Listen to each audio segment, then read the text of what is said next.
দেয়।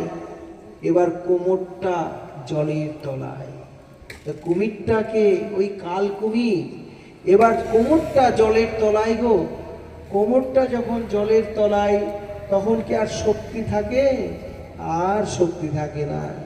তখন কুমিরটা জলের তলায় নিয়ে যাওয়ার চেষ্টা করছে, ও প্রাণপণ চেষ্টা করছে, কিন্তু জলের সাথে প্রাণীর সাথে পারবে না সে, কারণ জলে কুমিরের শক্তি, স্থলে হাতির শক্তি থাকতে পারে, জলের মধ্যে কুমির রাজা। এবার কোমরটা যখন জলের তলায়, তখন আর ও শক্তি পাচ্ছেই না। কিরকম?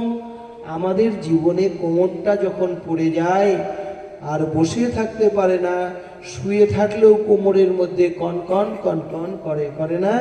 তাই এই গজটা কিন্তু শুধু উপলক্ষ, এই গজ আমরাই।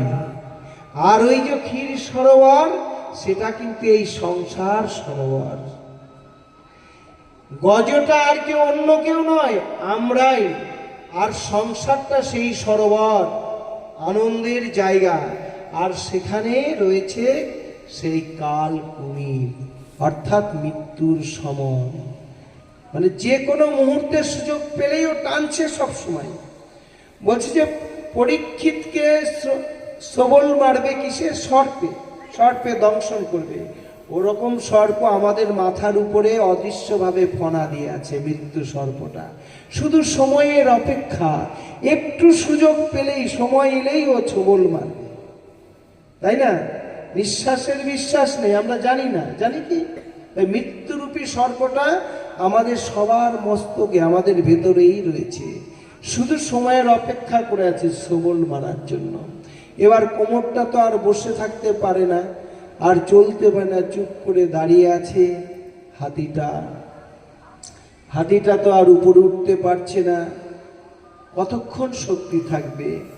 এবার যদি বলা হয় যার কোমরটা চলে গেছে, যে চলো বাবা, চলো মা, একটু যাই কীর্তনে, একটু ভাগবতে যাই, বলে আমি বসতে পারি না, বসে থাকতে পারি না, কোমরটা কন কন করে। তো এই যে হাতিটার কোমর শেষ হয়ে গেছে, শেষ হওয়ার পর এইবার কুমিরটা আরেকটু টান দিয়েছে। আরেকটু যখন টান দিয়েছে, এবার উদরটা, অর্থাৎ পেটটা চলে গেছে জলের নিচেই। পেটটা যখন জলের নিচেই চলে যায় আমাদের, তখন জলটা কি? দুর্বলতা, রোগ ব্যাধি, অর্থাৎ কাল সমনে ডাকছে। ওই 18 বছর 30 বছর বয়সে যেগুলো আস্বাদন করে খেয়ে হজম করা গেছে, যখনই 60 বছর 50 70 বছর হবে, সম্ভব কি? সম্ভব নয়। কত বাছাবাছি, কত বাছাবাছি করে খেতে হয়, ডাক্তার না করে কত কিছু খেতে। উদরটা তার মানে জলের তলায়। বলছে তাতেও আমরা খাওয়া বাদ দিইনি, কি করি? দাঁত পড়ে গেছে, পেট হজম করে না, তো কি করি? গরম করে সিদ্ধ করে চটকিয়ে দেয়, তাতেই হয়ে যায়। বলে তাতে না হলে তখন মিক্সিতে দিই, মিক্সার মেশিনে দিয়ে ওটাকে গুলিয়ে নিয়ে তারপরে খাই, তবু খাই। এইবার উদরটা যখন চলে গেল জলের তলায়, এইবার কুমিরটা আরেকটু টান দিল। টান দিলে এবার বুকটা গেল জলের নিচে। হাতির বুকটা যদি চলে যায় আরো বিপদের, পরেই আসবে কণ্ঠটা, বদনটা। তো বুকটা জলের নিচেই চলে গেছে, এখন আর সেই আগের মতো দম টানতে পারে না, শ্বাস ফেলতে পারে না। কারণ যখনই জলের তলায় বুকটা যাচ্ছে, তখন হার্ট আর লাংস, হৃদয়, হৃৎপিণ্ড আর হলো ফুসফুস, দুটোই আর ভালো কাজ করছে না, জলের নিচেই তো কাজ করছে না, দম নেওয়া কষ্ট হচ্ছে। তো এই সময় যদি আমাদের, তো এই সময় আসবে, কারো এসেছে, যদি বলে যে একটু চলো উচ্চ স্বরে একটু নাম সংকীর্তন করি, একটু নাচি, গোবিন্দের নামে বিগ্রহের মূর্তিতে নেচে আত্মনিবেদন করি, দেহটা দান করি, না, আমার আর সম্ভব নয়। কারণ আমার হাঁটু চলে না, আমার কোমর চলে না, আমার বুকটা চলে না, বুকটা ধক ধক ধক ধক করে, ধরপড় ধরপড় করে, বুকে পেসমেকার বসানো আছে, ফুসফুস কাজ করতে পারে না, সবকিছু ঠিকঠাক, আমি কি করে যাই? আচ্ছা, এইবার কুমিরটা কি করছে, হাতিটা আরেকটু টান দিয়েছে, কাল কুমির তো টান দিয়েছে, এবার গলাটা জলের তলায়, ভালো করে আর কথা বলতেও পারে না, যে কাকে ডাকবো কি করে, নীরব হয়ে গেছে, কারণ কণ্ঠ দিয়ে আওয়াজ বেরোয় না তো। কুমিরটা আরেকটু টান দেয়, এইবার হাতিটা তো আগে নাক ডুবতে হবে না, কি করেছে, মুখটা ডুবে গেছে, মুখটা যখন ডুবে গেছে তখন আর কোনো কথাই বলতে পারছে না, দাঁতগুলো পড়ে গেছে,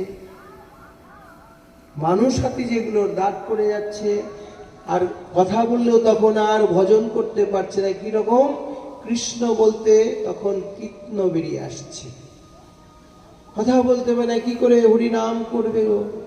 তো এইবার কুমিরটা যখন আরেকটু টান দিয়েছে, তো সামনে ঢুকলে তো দম বন্ধ হয়ে যাবে, যাবে না, তাই কি করছে, মাথাটা উপর দিকে এইভাবে কাত করেছে, তখন কান দুটোও জলের তলায় চলে গেছে, কান দুটো চলে গেছে জলের নিচে, কাজ করে না। এখানে বলছে শাস্ত্র যে হাতির কানটা নয় শুধু, আমাদের কানটাও এইভাবে আস্তে আস্তে জলের নিচেই চলে যাবে বা গেছে, যখন চলে যায় আমরা তখন আর শুনতে পাই না, জলের নিচেই কান গেলে কি আর শোনা যায়, শোনা যায় না। কিরকম, এই যে আপনারা এসেছেন ঠিক আছে, বৃদ্ধ এক বৃদ্ধা আসছে এরকম ভাগবত শুনতে, বাড়ি গেছে ফিরে, তো নাতিরা জিজ্ঞাসা করছে, ও ঠাম্মা, ও কর্তামা, আজকে ভাগবত গোসাই কি বললো গো? বলছে আর বলিস না, আমি না আজকে ইয়ারফোনটা নিতে ভুলে গেছি, ইয়ারফোনটা নিই নাই, কি যে বললো শুনতেও পাই নাই, গিয়ে বসলাম কিছুক্ষণ থেকে, তারপরে তো চলে আসলাম শেষ করে। তো বলছে তাহলে দাদু, দাদু তো নিয়ে গেছে হেডফোন, বলছে দাদু ওই ভাগবত গোসাই কি বললো গো আজকে পাঠে? বলছে আর বলিস না, আমি হেডফোন নিয়ে গেছিলাম, শুনেছিও, কিন্তু এই কান দিয়ে শুনেছি আর এই কান দিয়ে বেরিয়ে গেছে, কারণ মাথাটা তো জলের তলায়, নার্ভাস সিস্টেম আর কাজ করে না, তো আমি ধরে আনতে পারি না রে, এখন এই দিক দিয়ে শুনে ওই দিক দিয়ে বেরিয়ে যায়, তাহলে ভিতরে যে মন্থন সেটা তো আর হলো না, তাই আমার কানটা, আমি হেডফোন নিয়েছিলাম, ইয়ারফোন নিয়ে গেছিলাম, কিন্তু শুনলে ওটা আর বলতে পারি না, তোদের জন্য কিছু সেই জন্য আর ধরে আনতে পারি না। আচ্ছা, এবার বলছে আচ্ছা ধরে তো আনতে পারোনি, ঠিক আছে, তার মানে কুমির আরেকটু টান দিয়েছে, শুনতে তো পাওনি, যা শুনেছো ধরেও আনতে পারোনি, আচ্ছা দেখতে তো পেরেছো, ওই পাঠকটা দেখতে কেমন ছিল গো? বলছে আমরা দেখতে পাই অত দূর থেকে, ওই যে টান দিয়েছে কুমির, এবার চোখটাও জলের তলায় চলে গেছে, অর্থাৎ চোখে ছানি পড়ে যাচ্ছে, যাকে বলে ক্যাটারাক্ট, ছানি পড়ে যাচ্ছে, দেখতে পাচ্ছি না, তো আমি দেখতেও পাইনি, ছেলে কেমন দেখতে, দেখতেও পাইনি।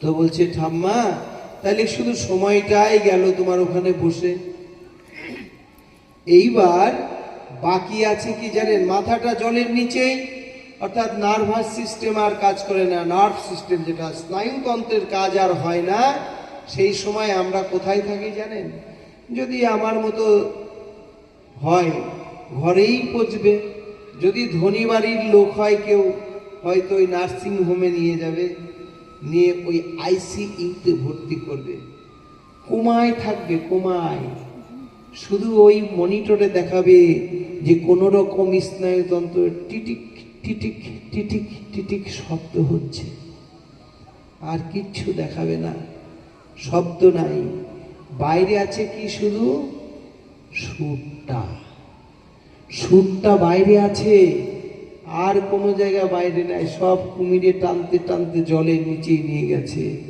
সুরটা বাইরে আছে। সুর কি? সুর হলো আমাদের নাসিকা। সব শেষে দমটা যায় কি না? হ্যাঁ, যতগুলো বলা হলো সব আস্তে আস্তে চলে গেছে, আর সব শেষে যায় দমটা। তাই নাকটা এখনো জলের উপরে কোনো মতো জেগে আছে। তখন দেখছে, তখনও কিন্তু চোখ গেছে, কান গেছে, গলা গেছে, বুক গেছে, কোমর গেছে, পেট গেছে, হাঁটু গেছে, জঙ্ঘাদের সব জলের তলায়, অর্থাৎ একদম নীরব হয়ে গেছে, ওগুলার সারা জায়গায় না। তখনও পর্যন্ত কিন্তু গোবিন্দ চরণে আত্মনিবেদন করেনি হস্তি।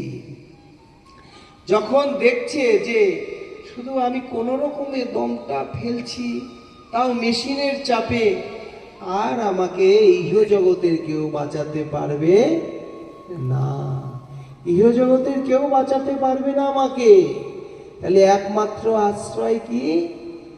একমাত্র সেই জগৎপতি, জগৎ পিতা।